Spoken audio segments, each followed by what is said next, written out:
সব জায়গায় ধৈর্যের দরকার। এই পৃথিবীতে যত পয়গম্বর ছিলেন সব পয়গম্বররা ছিলেন হলো ধৈর্যের পিরামিড। আদম আলাইহিস সালাতু ওয়াস সালাম থেকে শুরু করে আমার রাসূল পর্যন্ত সমস্ত পয়গম্বররা ছিলেন সবাই ধৈর্যশীল বান্দা। চরম ধৈর্যের পরিচয় তারা দিয়েছেন। আদম আলাইহিস সালাতু ওয়াস সালাম জান্নাত থেকে দুনিয়াতে নেমে ধৈর্যের পরিচয় দিয়ে শত শত বছর চোখের পানি ফেলে ফেলে যে দোয়াটা করেছেন, কান্না করেছেন, যারা পারেন সঙ্গে পড়ুন, রব্বানা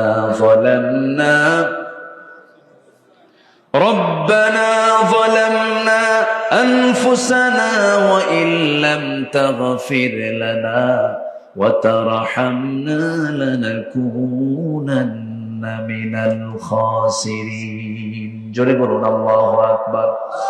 এই দোয়াগুলো করলেন, আল্লাহর দরবারে দোয়া মঞ্জুর হয়ে গেছে। আল্লাহ পাক বিপদ থেকে তাকে হেফাজত করলেন, বিপদ থেকে তাকে উদ্ধার করলেন। এরকম করে সমস্ত পয়গম্বর বিপদে পড়েছেন, দোয়া করেছেন। তবে সকল নবী ধৈর্যশীল ছিলেন, তবে একজন নবীর রাগ সবচেয়ে বেশি ছিল। বলুন তো সেই নবীর নামটা কি? কি সুন্দর, সবার মুখস্থ আলহামদুলিল্লাহ। খুব রাগী মানুষ ছিলেন তিনি।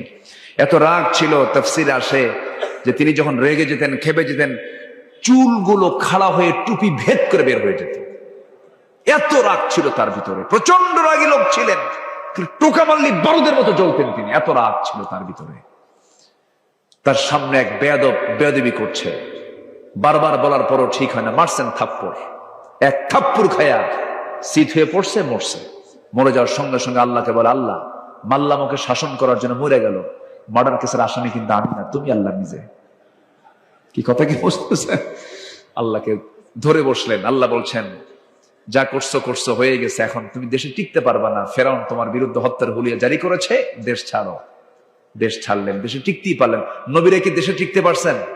নিজেকে নিজের জন্মভূমিতে তারা কি টিকতে পেরেছেন? পারেন না। হিজরত করে চলে গেলেন, যেদিকে চোখ গেল সেদিকে চলে গেলেন। কেউ নাই তার পাশে, কেউ চেনেও না তাকে। এমন একটা এলাকায় চলে গেলেন, প্রচন্ড তৃষ্ণা। কূপের ধারে গেলেন, কূপ থেকে পানি তুললেন। কূপ থেকে পানি তুলে তৃষ্ণা নিবারণ করলেন।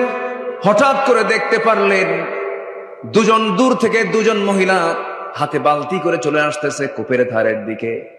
সাইয়েদনা মূসা বলছেন, এই মহিলাগুলো কি চায়? সামনে গিয়ে বলছেন, বালতি হাতে কি করবা তোমরা?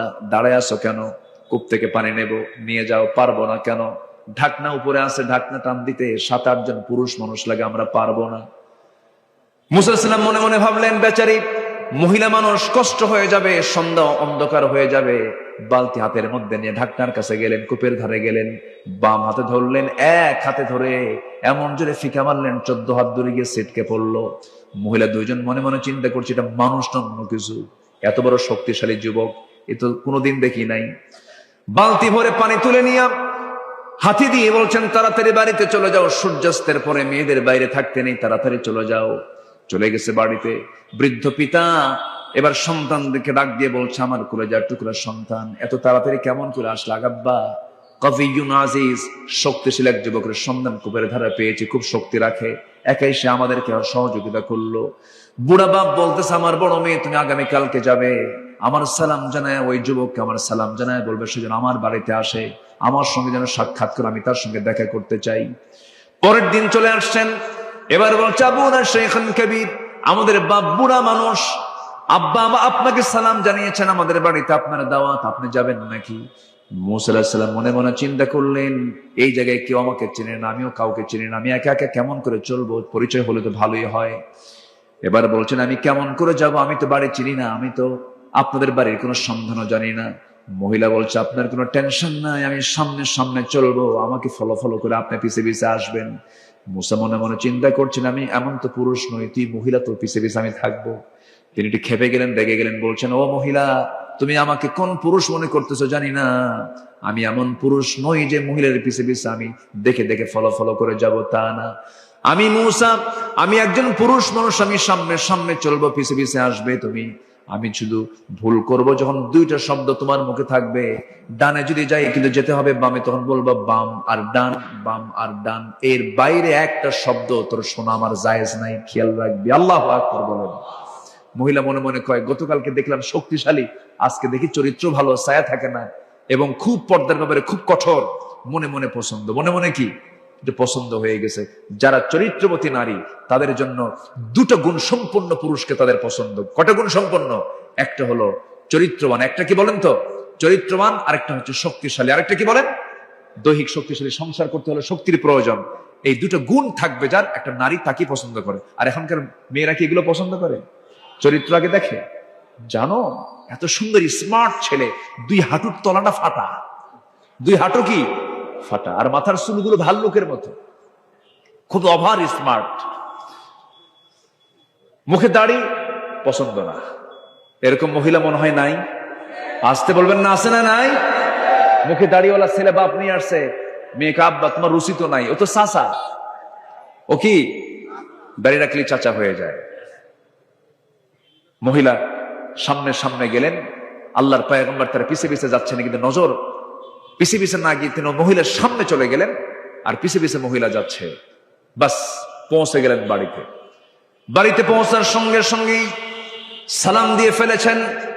মুসা আলাইহিস সালাতু ওয়াস সালাম বৃদ্ধ লোকটাকে লক্ষ্য করে সালাম দিলেন। সালাম জবাব শেষ হওয়া মাত্রই বৃদ্ধ লোকটার মুখ থেকে বের হলো, হে যুবক, তোমার নাম তো মুসা। এবার মুসা মনে মনে ভাবতেছেন, এত দূর চলে আসলাম, এই লোকটা আমারে চিনলো কেমনে? কোনোদিন তো দেখা হয় না, এই লোকটাকে ফেরাউনের লোক নাকি? বড় টেনশনে পড়ে গেলেন। এবার ওই বৃদ্ধ লোকটা বলছে, ও মুসা, তুমি কি চিন্তা করো? এবার বলছেন, আপনি আমাকে চিনলেন কেমনে? এবার তিনি বলছেন, শোনো মুসা, শুধু তোমার নাম জানি না, তোমার কামটাও জানে। কি থাপ্পুর মারছো, মরে গেছে, মার্ডার হয়ে গেছে, এরপরে তুমি দেশ ছাড়ছো। বলেন তো এটি কি বিপদ না মহা বিপদ? বিশাল টেনশনে পড়ে গেছেন মুসা আলাইহিস সালাতু ওয়াস সালাম। এবার জড়সড় হয়ে গেছেন। বৃদ্ধ লোকটা বলছে, হে মুসা, তুমি অজায়গায় আসো নাই, অপাত্রে আসো নাই, খারাপ কোন জায়গায় আসো নাই। তুমি আমার সামনে যে দাঁড়িয়ে কথা বলছো, আমাকে দেখে বুড়া মনে হলেও আমি সাধারণ বুড়োদের কাতারের বুড়ো নই। আমার পরিচয় হলো ইলা মাদিয়ানা আখাহুম শুআইবা। মাদিয়ানবাসীর জন্য আল্লাহ রাব্বুল আলামিন যাকে আল্লাহর পয়গম্বর করে পাঠিয়েছেন, সেই হলাম আমি, আল্লাহর পয়গম্বর শুআইব আলাইহিস সালাতু ওয়াস সালাম। খুব খুশি হয়ে গেল, আহারে আমার কিসমতটা কত ভালো, নবীর সামনে আমি দাঁড়ায় দাঁড়ায় কথা বলি। তখন মুসা কিন্তু নবী হন নাই, মুসা কিন্তু নবী হন নাই। নবীকে পেয়ে তিনি খুব খুশি হয়ে গেলেন। খুশি হয়ে সামনে দাঁড়ায় আছেন। আল্লাহর পয়গম্বর শুআইব বলছেন, গতকালকে আমার মেয়ে দেখেছো, আজকেও মেয়ে দেখেছো, দুইটা মেয়ের যে কোনো একটা মেয়েকে আমি তোমার সঙ্গে বিয়ে দিতে চাই, তুমি কি বিয়ে করবা নাকি? এত বড় একটা অফার কেমন করে প্রত্যাখ্যান করবেন? তিনি সঙ্গে সঙ্গে রাজি হয়ে গেছেন, হ্যাঁ আমি এখনই বিয়ে করতে রাজি আছি। এবার আল্লাহর পয়গম্বর বলছেন, আমার মেয়েকে যে বিয়ে দেব, তোমার রেকর্ড তো ভালো না। কেন? থাপ্পড় মারলে মানুষ মরে। থাপ্পড় মারলে কি মরে? মানুষ মরে। আমি আমার কলিজার টুকরা মেয়েকে বিয়ে দেব, সন্তানগুলো যদি হারিয়ে ফেলি তাহলে কেমন হয়? বিয়ে দেব, তবে এখন বিয়ে দেব না। কেন? তোমার কিছু কাজ আছে। কি কাজ? আমার কাছে যখন তুমি এসেছো বিশ্বাস করে, আমার কিছু কাজ তোমার করতে হবে। কি কাজ? সেই কাজটা হলো, আমার বাড়ির যে ছাগলগুলো আছে, এই ছাগলগুলো তোমাকে 8 বছর চড়াতে হবে, চষাতে হবে। 10 বছর হলে পরে মাস্টার্স কোর্স হয়ে যাবে, 8 বছর অনার্স কোর্স হয়ে যাবে। সঙ্গে সঙ্গে মুসা সাল্লাম বলেন, ঠিক আছে, আপনি যেহেতু আল্লাহর পয়গম্বর আমাকে অর্ডার দিয়েছেন, 10টা বছরে আমি আপনার বাড়ির ছাগল চড়াবো। এই পৃথিবীতে যত প্রাণী আছে, সকল প্রাণীর মধ্যে সবচেয়ে শান্ত ভদ্র একটা প্রাণীর নাম হলো ছাগল। নাকি? সবচেয়ে শান্ত না? পাগলে কিনা বলে, ছাগলে কিনা খায়। এই ছাগল পালার দায়িত্ব পেয়ে গেছেন মুসা আলাইহিস সালাতু ওয়াস সালাম, যিনি অত্যন্ত মেজাজি মানুষ ছিলেন, রাগী মানুষ ছিলেন। 10 বছর ছাগল পাললেন তিনি। সর্বশেষ দিন ছাগলগুলো নিয়ে যখন তিনি বাড়ির দিকে রওনা করলেন, হঠাৎ করে ছাগল পাল থেকে একটা ছাগল একাকী একদিকে দৌড় মেরেছে বিচ্ছিন্ন হয়ে। এই ছাগল পাল রেখে মুসা আলাইহিস সালাম ওই ছাগলটার পেছনে দৌড় মারলেন। ইবনে কাসির এসেছে, তাফসীর ইবনে কাসির আসছে, তিনি দৌড় মারছেন। ছাগল দৌড়ায়, নবুও দৌড়ান। ছাগল যতই দৌড়ায়, বলেন তো, যে ধরতে যায় তার রাগ কমে না বাড়ে? রাগ বাড়তে বাড়তে 100 ডিগ্রি হয়ে গেছে। ছাগলটা থেমে গেছে। দুই পা দুই হাতের মধ্যে ধরেছেন। দুই পা দুই হাতের মধ্যে ধরে শূন্যের উপরে খাড়া করেছেন। এক আছাড় মারবেন, এক আছাড়ে দুনিয়া থেকে মেরে ফেলবেন, দুনিয়া থেকে বিদায় করবেন। কিন্তু লক্ষ্য করে দেখেন, ছাগলটা থরথর করে কাঁপতেছে। চোখে মুখে তার বিশাল ভয়ের ছাপ, লঙ্কব দিয়ে টপ টপ করে ঘামগুলো ঝরতেছে। তার মধ্যে দয়া হলো, তুই তো ছাগল, তোরে মাইরা লাভটা কি? মেরা তো কোনো লাভ নাই। আস্তে করে দুই পা দুই হাত থেকে ছেড়ে দিয়া ছাগলটাকে কোলের মধ্যে আদর করলেন। আল্লাহ বললেন, মুসা, তোমার রাগ কমে গেছে, আমি তোমাকে এক্ষুনি নবুয়ত দিয়ে দিলাম, লা ইলাহা ইল্লাল্লাহু মুসা কালিমুল্লাহ। তাহলে ধৈর্য ছাড়া কি কোনো কিছু করা যাবে ভাই? বলেন, ধৈর্য ছাড়া কোনো কিছু করা যাবে? 15টা চারিত্রিক গুণ, আল কোরআনের 15টি চারিত্রিক গুণের 1 নাম্বার বললাম হলো সত্যবাদিতা, নাম্বার 2 হলো আমানতদারিতা, নাম্বার 3 হলো সাবর, ধৈর্যশীলতা, নাম্বার 4 হলো জীবনের সকল জায়গায় আমরা ধৈর্য ধরবো। কার উপরে? আসতে বলবেন না, কার উপরে? আল্লাহ রাব্বুল আলামিন বলছেন, ফাইদা আযামতা ফাতাওয়াক্কাল আলাল্লাহ ইন্নাল্লাহা ইউহিব্বুল মুতাওয়াক্কিলিন। আরেক জায়গায় বলছেন, ওয়া মান ইয়াতাওয়াক্কাল আলাল্লাহ ফাহুয়া হাসবুহ। যে ব্যক্তি আল্লাহর প্রতি ভরসা করবে, আল্লাহ তার জন্য যথেষ্ট হয়ে যাবেন। সন্তান হয় না, চাইবো কার কাছে? আসতে বলেন, চাইবো কার কাছে? ছেলে দেন কে? মেয়ে দেন কে? দেন না কে? ফয়সালা কার? আল্লাহ পাকের ফয়সালা। কখনোই আল্লাহ ছাড়া কারো প্রতি ভরসা করা যাবে না। আল্লাহ যা দেবেন আল্লাহ দিবেন, দিবেন না আল্লাহ দিবেন আল্লাহ। সব ক্ষমতা একমাত্র কার? বলেন, জোরে বলেন, কার? আল্লাহ। কোন ব্যক্তি আপনাকে কোনো কিছু দিতে পারবে না, আমাকে দিবেন কে? আল্লাহ তাআলা। নাম্বার 5 হলো ইখলাস থাকতে হবে। ওয়ামা উমিরু ইল্লা লিয়াবুদুল্লাহা মুখলিসিনা লাহুদ-দ্বীন হুনাফাআ ওয়া ইউকিমুস সালাতা ওয়া ইউতুজ যাকাতা ওয়া যালিকা দীনুল কাইয়্যিমা। নাম্বার 6 হলো আদালত, ন্যায় বিচার প্রতিষ্ঠা করা। ইয়া আইয়ুহাল্লাযীনা আমানু কুনু কাওয়ামিনা লিল্লাহি শুহাদাআ বিল কিসত। নাম্বার 7 হলো তওবা করা, ক্ষমা প্রার্থনা করা। ওয়াল্লাযীনা ইযা ফাআলু ফাহিশাতান আও যালামু আনফুসাহুম যাকারুল্লাহা ফাস্তাগফিরু লিযুনুবিহিম। নাম্বার 8 হলো দয়া, সহানুভূতি। খুযিল আফওয়া ওয়া আমুর বিল উরফি ওয়া আ'রিদ আনিল জাহিলিন। নাম্বার 9 হলো নম্রতা। বলেন তো, আমরা নম্র হব না উগ্র হব? বলেন বলেন, উগ্র হব না নম্র হব? নম্র হব। ওয়া ইবাদুর রাহমানিল্লাযীনা ইয়ামশুনা আলাল আরদি হাওনাও ওয়া ইযা খাতাবাহুমুল জাহিলুনা ক্বালু সালামা। নাম্বার 10 হলো কৃতজ্ঞতা, কৃতজ্ঞ হওয়া। আল্লাহ রাব্বুল আলামিন বলেন, লা ইন শাকারতুম লা আযীদান্নাকুম ওয়া লা ইন কাফারতুম ইন্না আযাবি লাশাদীদ। নাম্বার 11 হলো সুজাআ, সাহসী হওয়া, সাহসিকতা নিয়ে আসে। এটা একটা চরিত্র, সুন্দর চরিত্র। আমরা ভীতু হব না সাহসী হব? বলেন, ভীতু না সাহসী? ভীতু না সাহসী? সাহসী হব। ইয়া আইয়ুহাল্লাযীনা আমানু ইসবিরু ওয়া সাবিরু ওয়া রাবিতু ওয়াত্তাকুল্লাহা লাআল্লাকুম তুফলিহুন। জোরে বলুন আল্লাহু আকবার। নাম্বার 12 হলো সৎ কাজের আদেশ দেবে, অসৎ কাজের বাধা দেবে। কুনতুম খায়রা উম্মাতিন উখরিজাত লিন-নাসি তা'মুরুনা বিল মা'রুফি ওয়া তানহাউনা 'আনিল মুনকার। নাম্বার 13 হলো বিশ্বাসযোগ্য হতে হবে, সিকা আনতে হবে। ওয়াল্লাযীনা হুম লিআমানাতিহিম ওয়া আহদিহিম রাউন। নাম্বার 14 হলো ইখলাস ফিল আমাল, কাজের ক্ষেত্রে নিষ্ঠা থাকতে হবে, কাজের ক্ষেত্রে নিষ্ঠাবান হতে হবে। নাম্বার সর্বশেষ হলো 15 নম্বর হলো সহনশীল হতে হবে। আল্লাহ তাআলা হালিম, আল্লাহ নিজেও সহনশীল, আমরা সহনশীল হব। আল্লাহ রাব্বুল আলামিন বলেন, ক্রোধকে যারা সংবরণ করবে, ওয়াল কাযিমিনাল গায়যা ওয়াল আফিনা আনিন নাস ওয়াল্লাহু ইউহিব্বুল মুহসিনিন। জোরে বলুন আল্লাহু আকবার। যারা ক্রোধকে সংবরণ করবে, সহনশীল যারা হবে, মানুষকে যারা মাফ করা শিখবে, মাফ করে দেবে, আল্লাহ রাব্বুল আলামিন ওই সমস্ত মুহসিন বান্দাদের দারুণ ভালোবাসেন। জোরে কোন সুবহানাল্লাহ। এই 15টা গুণ আমরা অর্জন করব, জোরে বলি ইনশাআল্লাহ। আর জোরে বলি ইনশাআল্লাহ। সাইয়েদনা ওমর ফারুক রাদিয়াল্লাহু আনহু মাথা নিচু করলেন, চোখের পানি আটকাতে পারলেন না। চোখের পানি আটকাতে না পেরে কেঁদে কেঁদে আল্লাহকে বলছেন, আল্লাহ এই মহিলার দোয়া তুমি আল্লাহ কবুল করে নাও, এই মহিলার সাক্ষ্যকে তুমি আল্লাহ কবুল করে নাও।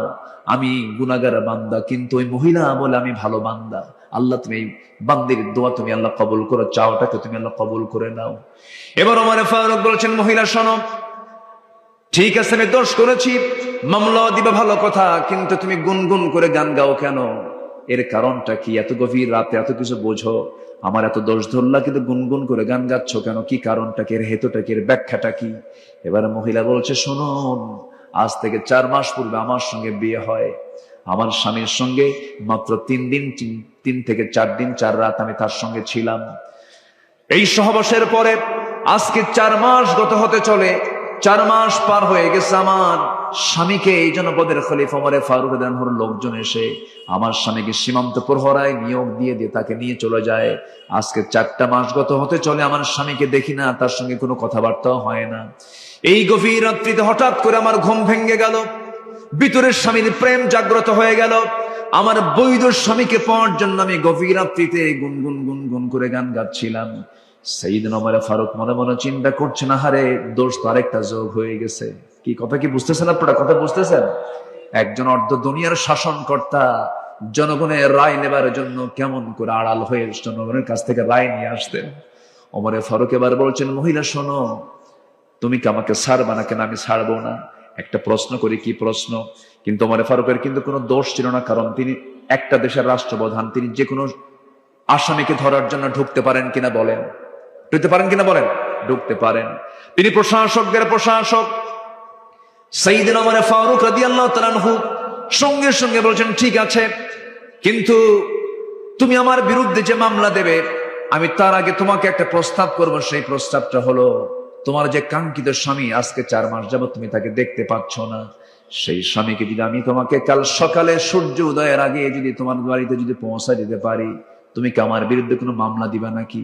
মহিলা মুচকি হাসি মেরে বলছে, ও আল্লাহর গোলাম, আমার স্বামীকে যদি কালকের দিনের মধ্যে যদি হাজির করে দিতে পারো, কোনো মামলা দেব না। দেখছেন কোথায় নক করলেন উনি? জোরে কোন সুবহানাল্লাহ। শাসক কাকে বলে? একজন উনি বুঝলেন যে এই রোগীর রোগ কোথায়, রোগীর রোগটা কোথায়, রোগটা ধরে ফেললেন। এবার বললেন, ঠিক আছে তুমি থাকো, আমি চলে যাচ্ছি, তোমার স্বামী সময় মতো চলে আসবে। নিজের পরিচয় সম্পূর্ণ আত্মগোপন করলেন। চলে গেছে বাড়িতে। বাড়িতে গিয়ে বউয়ের সঙ্গে দেখা। বউটাকে ডাক দিয়ে বললেন, আমার স্ত্রী একজন মহিলা, একজন নারী, তার স্বামীকে কতদিন পর্যন্ত না পেলে পরে তার ফিতনায় যাওয়ার সম্ভাবনা আছে, কতদিন পর্যন্ত সে ধৈর্য ধারণ করতে পারে স্বামী ছাড়া? একটু আমাকে বলো তো। স্ত্রী বলছেন, আমার স্বামী, আপনি কত বড় একজন জ্ঞানী মানুষ, আপনি আমাকে প্রশ্ন করছেন না? তুমি নারী মানুষ, তুমি তো নারী, তুমি বলতে পারবে। এবার তার স্ত্রী বলছেন, একজন স্বামীকে ছাড়া একজন নারী 3টা মাস, বড় জোরে 3টা মাস, 3টা ঋতুস্রাব পর্যন্ত, অল মুতাল্লাকাতু ইয়াতারাব্বাসনা বিআনফুসিহিন্না 3 কুরু, তালাকপ্রাপ্ত নারীর অপেক্ষা করতে হয় কয় মাস? বলেন কয় মাস? 3 মাস কয়েকটা দিন। বিধবা নারীর জন্য আরবাআতু আশহুরিন ওয়া আশরা, 4 মাস 10 দিন অপেক্ষা করতে হয়। তো এই কথা জানার সঙ্গে সঙ্গে 3 মাস পার হয়ে 4 মাস ক্রস হয়ে গেছে। সেনাবাহিনী প্রধানকে ডাক দিয়ে খলিফা ওমর ফারুক বললেন, শোনো ও সেনাবাহিনীর প্রধান, আজকের থেকে প্রত্যেক সৈনিকের জন্য 3 মাস পর পর সাধারণ ছুটি আমি ওমর ফারুক আমার খেলাফত থেকে, আমার রাষ্ট্র থেকে ঘোষণা করা হলো। জোরে কোন সুবহানাল্লাহ। রাষ্ট্রটাকে তারা কত বড় আমানত মনে করেছেন। এমন একজন আমানতদার শাসক কি আমরা বাংলার জমিনে দেখতে চাই? সবাইকে দেখতে চান? আল্লাহ কবুল করুন, জোরে বলি আমিন। সম্মানিত ভাইয়েরা, গুণ দরকার হলো 15টা। চলতেছে কয় নাম্বার? বলেন কয় নাম্বার চলতেছে? আরো আছে কত? 13টা। নুরু, ওয়াজ কি শেষ না শুরু? বহু কথা এখনো পড়ে আছে। আল্লাহ কবুল করুন, জোরে বলে আমি। খুব ভালো মানুষ আপনারা, কি সুন্দর, কেউ নড়ছেন না, বসে আছেন, কোরআনগুলো শুনছেন। আল্লাহ আমল করার তৌফিক দান করুন, জোরে বলি আমিন। নাম্বার 3 হলো ধৈর্যশীলতা। আমি কি শেষ করে দেব নাকি? চলো, আপনি যা বলবেন তাই হবে। ওনারা চিনেন? বড় ভাই, মাশাআল্লাহ, আলহামদুলিল্লাহ। জি, নাম্বার 3 হচ্ছে ধৈর্যশীলতা। নাম্বার 3 কি বলেন তো? ধৈর্যশীলতা, সবর। বলুন তো, এখানে যে বসে আছেন, ধৈর্যের দরকার নাই? আজ থেকে ধৈর্যের দরকার আছে না নাই? একজন লোক আপনাকে গালি দিল, জবাব আপনি দিতে নিয়ে থেমে গেলেন, কি দরকার বলেন? কি দরকার বলেন? ধৈর্য। ধৈর্য হলো যোগ্যতা, রাগ কোনো যোগ্যতা নয়। একটা জঙ্গল এমনি হয়, কোনো যত্ন লাগে না। জঙ্গল কি যত্ন করতে হয়? এমনি হয়। বাগান কি করতে হয়? যত্ন করতে হয়, সাজাতে হয়, সেখানে পরিশ্রম করতে হয়, টাকা খরচ করতে হয়, এরপর বাগান গড়ে ওঠে। রাগ হলো জঙ্গল, ধৈর্য হলো বাগান। ধৈর্যের ফলাফল অনেক সুন্দর, অনেক সুদূর পর্যন্ত চলে যায়। ধৈর্যহীন হওয়া যাবে না বন্ধুগণ। সংসার জীবন গড়তে হলে ধৈর্যটা আগে থাকতে হবে। ধৈর্য ছাড়া সংসারও টিকবে না। কয়েকদিন আগে আমাকে এক মহিলা ফোন দিয়ে বলে, হুজুর, আমার স্বামী সকালেও তালাক দেয়, সন্ধ্যাও তালাক দেয়, আমি কি আসি না নাই? কি শুনতেছেন আপনারা? শুনছেন? মানে মহিলা বলতেছে, আমার স্বামী রুটিন ওয়ার্কের মতো সকালেও তালাক দেয়, বিকেলেও তালাক দেয়, আমি কি আসি না নাই? বলেন। তালাক দিয়া শেষে আবার আমাদের কাছে এসে বলে, হুজুর, কাম তো সারছি, 2টা মেয়ে আছে, ভুলটুল হয়ে গেছে, হুজুর রাগের মাথায় তালাক দিছে। হুজুর, বউটাকে ফেরত নিয়ে আসা যাবে না? মার্ডার করে কয় ফেরত নিয়ে আসা যাবে না? এরকম বহু স্বামী স্ত্রী পরিচয় বহন করে তারা সংসার করছে, কিন্তু রীতিমতো জেনা হচ্ছে। এমন সংসার আছে না নাই? আচ্ছা, প্রত্যেক গ্রামেই 2-1টা করে খুঁজে পাবেন, এগুলো আছে। এই আছে না? আসতে বলবেন না, আছে না নাই? সবাই জানে যে তালাক দিছে, এরপরে সংসার করছে, জানে। এগুলো সব হচ্ছে রাগের ফলাফল। এত রাগ কেন? মুখে তো তালাক শব্দ আসে কেন? মায়েরা কি মাহফিল আছে নাকি? মায়েরা কি মাহফিল আসছে? বলি আলহামদুলিল্লাহ। জি, তালাক শব্দ পুরুষের মুখে থাকবে কেন? এটা আইনের ভাষা। আপনি কেন মুখ দিয়ে বলবেন? আপনাকে অনেক কাজ আছে, দরবার আছে, সালিশ আছে, বৈঠক আছে, মুরব্বীদের নিয়ে কথাবার্তা আছে, 3 তুহুরে 3 তালাক আছে, তালাকের পদ্ধতি আছে, তালাক নামে একটা সূরাই আছে। কিছুই না জেনে না বুঝে নিজের মুখে আইন তৈরি করে আপনি তালাক মেরে দিলেন। এই জাতীয় বদভ্যাস যারা আনবে, এই জাতীয় মানে জুলুম যারা করবে, উচিত হচ্ছে তাদেরকে, ওই যে বাঁশ গাছ আছে না, বাঁশের যে ডালগুলো আছে, ওগুলো কি কঞ্চি, বাঁশের যে কঞ্চিগুলো আছে, যে চিকন কঞ্চিগুলো একদম পাকা বাঁশের, ওই কয়েকটা কঞ্চি এক জায়গায় করে পিছন দিকে মারা দরকার। বেকুব গুলো আকাম কুকাম কুইরা পরে কান্দে, পরে আর কোনো থা পায় না। আল্লাহ তাআলা এই ধৈর্যহীনতা থেকে আল্লাহ পাক এই জাতিকে হেফাজত করুন, জোরে বলি আমিন। আরো জোরে আল্লাহুম্মা আমিন। এগুলো করা যাবে না। ধৈর্য আনবেন, সব হবে। দোকানে কাপড় বিক্রি করতে নিছেন, গেঞ্জি বেচবেন, গেঞ্জি বিক্রেতা গেঞ্জি কিনতে আসছে, 1 গেঞ্জি দেখে না 10 গেঞ্জি দেখে? 10টা আগে দেখবে, এরপরে গেঞ্জি একটা দেখে সে নেবে অথবা নেবে না। হয়তো 10 গেঞ্জি দেখার পরে পছন্দ 10টার মধ্যে একটা হয় না, চলে যাচ্ছে। আপনি কি করবেন? এইদিকে আয়, এত দেখলি কেন এখানে বলতে পারবে? ব্যবসা হবে? ব্যবসা হবে না। সব জায়গায় ধৈর্যের দরকার। এই পৃথিবীতে যত পয়গম্বর ছিলেন, সব পয়গম্বররা ছিলেন হলো ধৈর্যের পিরামিড। আদম আলাইহিস সালাম থেকে শুরু করে আমার রাসূল পর্যন্ত সমস্ত পয়গম্বররা ছিলেন সবাই ধৈর্যশীল বান্দা। চরম ধৈর্যের পরিচয় তারা দিয়েছেন। আদম আলাইহিস সালাম জান্নাত থেকে দুনিয়াতে নেমে ধৈর্যের পরিচয় দিয়ে শত শত বছর চোখের পানি ফেলে ফেলে যে দোয়াটা করেছেন, কান্না করেছেন, যারা পারেন সঙ্গে পড়ুন। রব্বানা যালামনা ربنا ظلمنا أنفسنا وإن لم تغفر لنا وترحمنا لنكونن من الخاسرين জোরে বলুন আল্লাহু আকবার। এই দোয়াগুলো করলেন, আল্লাহর দরবারে দোয়া মঞ্জুর হয়ে গেছে। আল্লাহ পাক বিপদ থেকে তাকে হেফাজত করলেন, বিপদ থেকে তাকে উদ্ধার করলেন। এরকম করে সমস্ত পয়গম্বর বিপদে পড়েছেন, দোয়া করেছেন। তবে সকল নবী ধৈর্যশীল ছিলেন, তবে একজন নবীর রাগ সবচেয়ে বেশি ছিল। বলুন তো সেই নবীর নামটা কি? কি সুন্দর, সবার মুখস্থ আলহামদুলিল্লাহ। ঠিক 12টা বাজে, 11:59 বাজে, কেউ যাবেন না, আমরা একসঙ্গে দোয়া করব। যে যেখানে আছেন আমরা একসঙ্গে দোয়ায় শামিল হব। কিছু প্রশ্ন এখানে আসছে, আমরা 15টা পয়েন্টে কথা বললাম। ফজর নামাজ সবাই কি পড়বেন ইনশাআল্লাহ? কারা কারা ফজর পড়বেন হাত তুলে দেখেন তো দেখি। জোরে বলি ইয়া আল্লাহ, আরো জোরে ইয়া আল্লাহ। আমাদেরকে ফজর, যোহর, আসর, মাগরিব, ইশা 5 ওয়াক্ত সালাত আদায় করার তৌফিক তুমি আল্লাহ দিয়া দাও। জোরে বলি আমিন, আরো জোরে আমিন। হাত নামান। বাড়িতে রাখবেন 3টা জিনিস। একটা হলো আল্লাহর কালামের তেলাওয়াত। বলুন তো কি, বলুন তো কি? তেলাওয়াত। নাম্বার 2 হচ্ছে বাড়িতে রাখবেন নামাজ। বাড়িতে রাখবেন কি বলেন?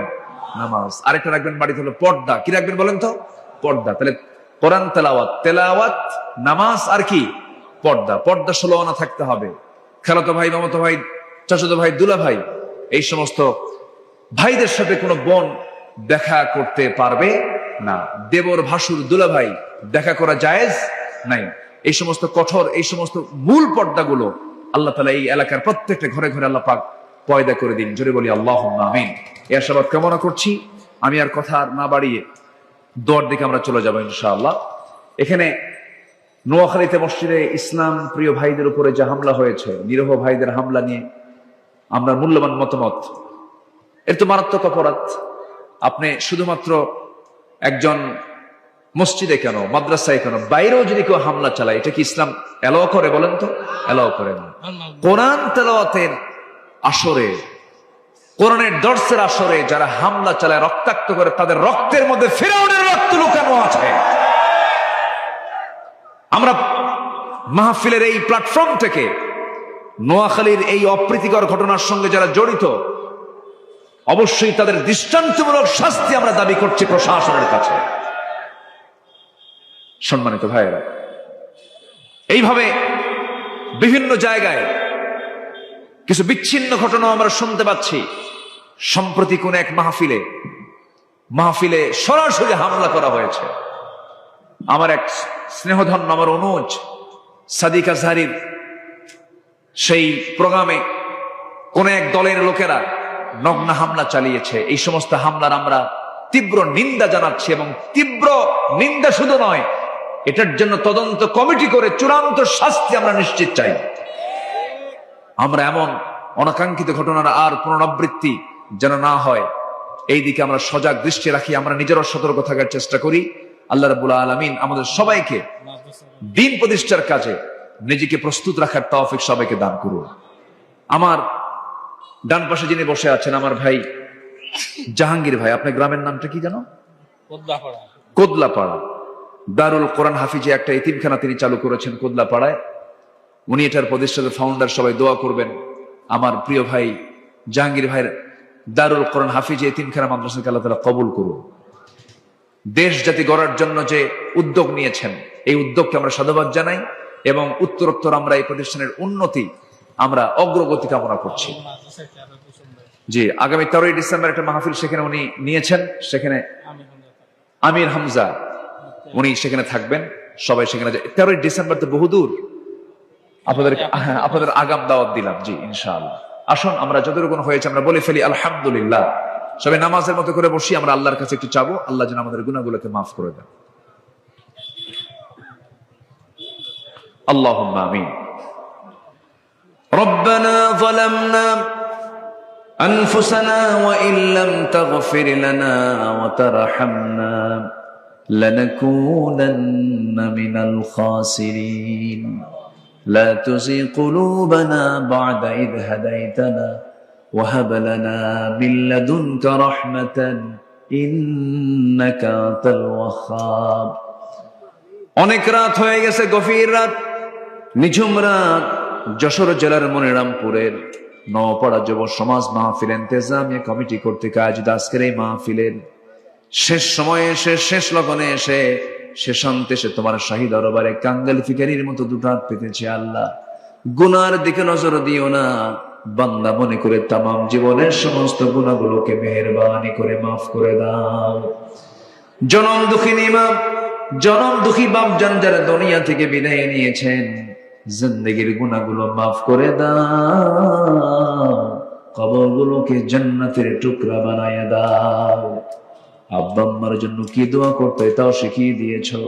আওয়াজ দিয়ে দিল খুলে আমার সঙ্গে সবাই বলুন, রব্বিরহামহুমা কামা রব্বায়ানি সগীরা, রব্বিরহামহুমা কামা রব্বায়ানি সগীরা। ও আল্লাহ, বিশেষ করে মাহফিলটার আয়োজন করলেন যারা, শোনার জন্য কষ্ট করে আসলেন যারা, বিনিময়ে কিয়ামতের কঠিন ময়দান, যেদিন কেউ কাউকে চিনবে না, এমনকি মা সন্তানকে পর্যন্ত স্বীকার করে বসবে, যেদিন মানুষ কাঁদতে কাঁদতে চোখের পানিগুলো পড়ে যাবে, চোখ থেকে রক্ত বের হওয়া শুরু হয়ে যাবে, সেই কঠিন মুসিবতের দিন এই মাহফিল সবার জন্য নাজাতের মাধ্যম তুমি আল্লাহ বানাইয়া দিও। তোমার বান্দাগুলোকে নিয়ে এমন সময় হাত তুলেছি, 180 কোটি মুসলমানের দুনিয়ায় মুসলমানদের কোনো শান্তি নাই রে আল্লাহ। একটা ওমর দিয়ে দাও, একটা আবু বকর, তুমি আল্লাহ মুসলিম বিশ্বের জন্য একটা ওমর আবু বকর পাঠায়া দাও আল্লাহ। আয় আল্লাহ তাআলা, আমার ডানে বামে সামনে পেছনে যত ভাই হাত তুলেছেন, যত মা বোন আড়ালে হাত তুলেছেন, যারা যা প্রার্থনা তুমি আল্লাহ দয়া করে কবুল আর মঞ্জুর করে নাও। দুনিয়া থেকে কোন দিন বিদায় নেব জানি না, ডান হাতে আমল নামা না আসা পর্যন্ত তুমি আমাদের কাউরে মৃত্যু দিও না আল্লাহ। আয় আল্লাহ তাআলা, এই মাহফিলকে বাস্তবায়ন করার জন্য বহু প্রবাসী ভাই প্রবাস জীবনে অনেক কষ্ট করে আছেন, প্রবাস জীবনকে তুমি আল্লাহ বরকতময় করে দাও। মাহফিল কমিটির ভাইদেরকে তুমি আল্লাহ দয়া করে কবুল আর মঞ্জুর করে নাও। নওয়াপাড়ার প্রত্যেকটা যুবককে তুমি আল্লাহ দয়া করে কবুল আর মঞ্জুর করে নাও। এই গ্রামকে মাদক মুক্ত করে দাও। এই গ্রামের যত যুবক পথহারা হয়ে, ও আল্লাহ, বিভিন্ন জুয়ার এই মহাব্যাধি থেকে তুমি আল্লাহ বাঁচায়া দাও। আক্রান্ত যারা হয়েছে তাদেরকে ফিরে আসার তৌফিক দিয়া দাও। মসজিদ মুখী বানায় দাও, দিনমুখী কোরআন মুখী তুমি আল্লাহ বানায় দাও। দুনিয়া থেকে কোন দিন বিদায় নেব জানি না রে আল্লাহ, ডান হাতে আমল নামা না আসা পর্যন্ত কবরে নিও না। বাবা গেছে, মা গেছে, দাদা গেছে, দাদি গেছে, নানা গেছে, নানি গেছে, নিজের ভাই অনেকের মরে গেছে, বোন অনেকের চলে গেছে, কত বন্ধুর কবর দিলাম। আমার একদিন কবর দিবে আরেকজন ভাই এসে দাফন করে ফেলবে, বিদায় দিয়ে ফেলবে। এই তো দুনিয়ার নিয়ম রে আল্লাহ। কোন দিন মরবো জানি না, তবে যেদিন মরবো রে, টান মেরে ঘর থেকে বের করে দেবে। জীবনের শেষ গোসলটা হয়ে যাবে, মরা মুখ সব দেখে দেখে চলে যাবে, কবরের দিকে নিয়ে চলে যাবে, কবরের শোয়া দিবি। 24 ঘন্টা যাবে না, মাথার চুলগুলো খসে খসে পড়বে। 3 দিন যাবে না, চামড়াগুলো গলে গলে পোকার পেটের খাবার হয়ে যাবে রে। মাত্র 7টা দিন পেটের নারী ফেরে সব চোখ মুখ কান নাক বের হওয়া শুরু হয়ে যাবে। কিম্ভূত কিমাকার চেহারা হয়ে যাবে রে। ও আল্লাহ।